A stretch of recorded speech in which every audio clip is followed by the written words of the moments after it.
Our next speaker is speaking at this point in the program because he says, I graduated 5 months before the Octet was founded. Dr. Anson Piper.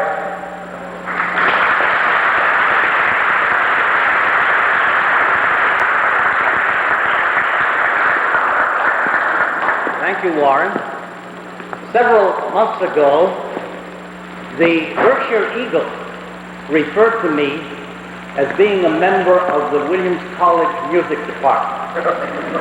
My neighbors and friends are still laughing at the sheer incongruity of such a thought. However, I was a very good personal friend of the late Robert Barrow, who organized the original octet. I was in college at the same time as the members of the original octet, whom you'll meet in a minute. I knew some of them very well. I am here actually to introduce these fine gentlemen. And I find that one way that will serve to introduce these people is to read an anonymous poem. And as I read the various stanzas, it's not too long, you will find that these people will emerge.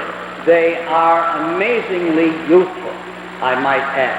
So if you'll allow me, I will read this poem entitled, fittingly enough, to the original Williams Octet, 1940-1941.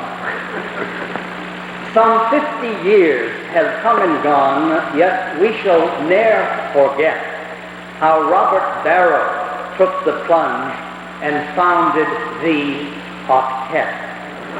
He chose his men with thoughtful care and patience, quite surprising, and lo, he picked from 42 a chap named Richard Rising.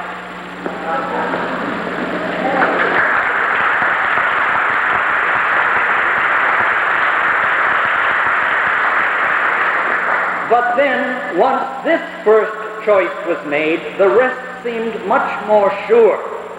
For who was waiting in the wings but genial MacGruer?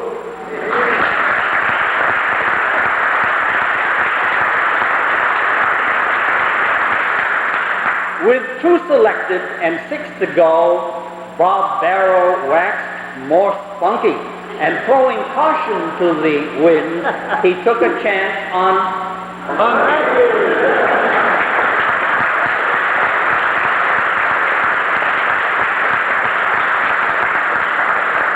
With 3 now bagged, he looked about and shouted, "This is it!" For in his office door there stood an avid Selden Pitt.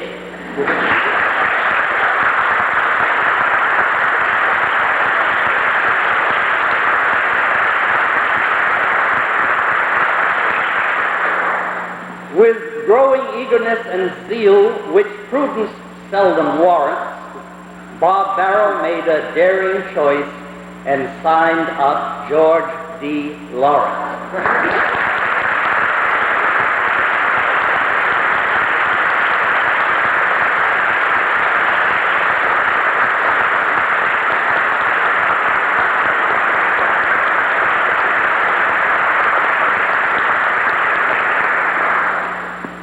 Selecting singers calls for skill.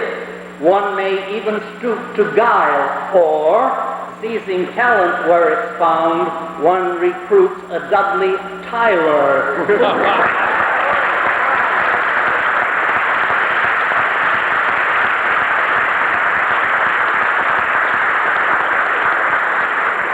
Francis Verdery has a name that's most difficult to rhyme, but his voice has always triumphed o'er the ravages of time.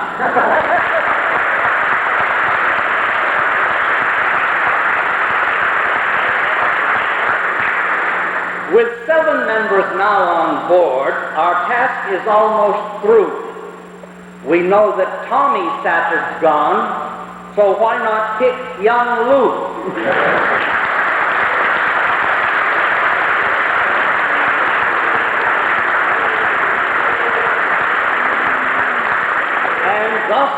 group is now complete. 8 members, hale and strong, the time has come to test them as they lift their voice in song.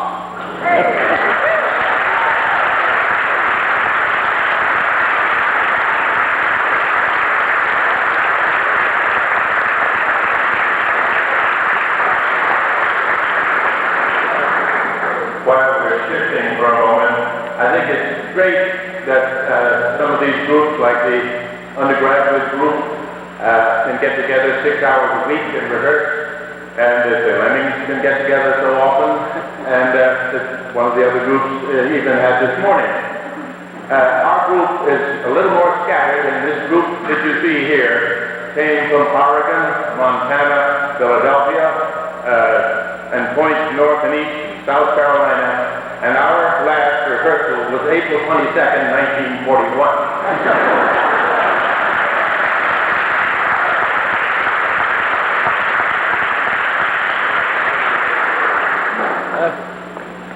More program notes.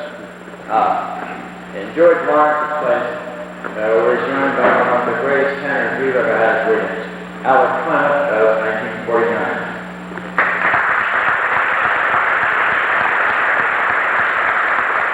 And if you'll just turn to your program cover and go from left to right, that's us. Believe it or not.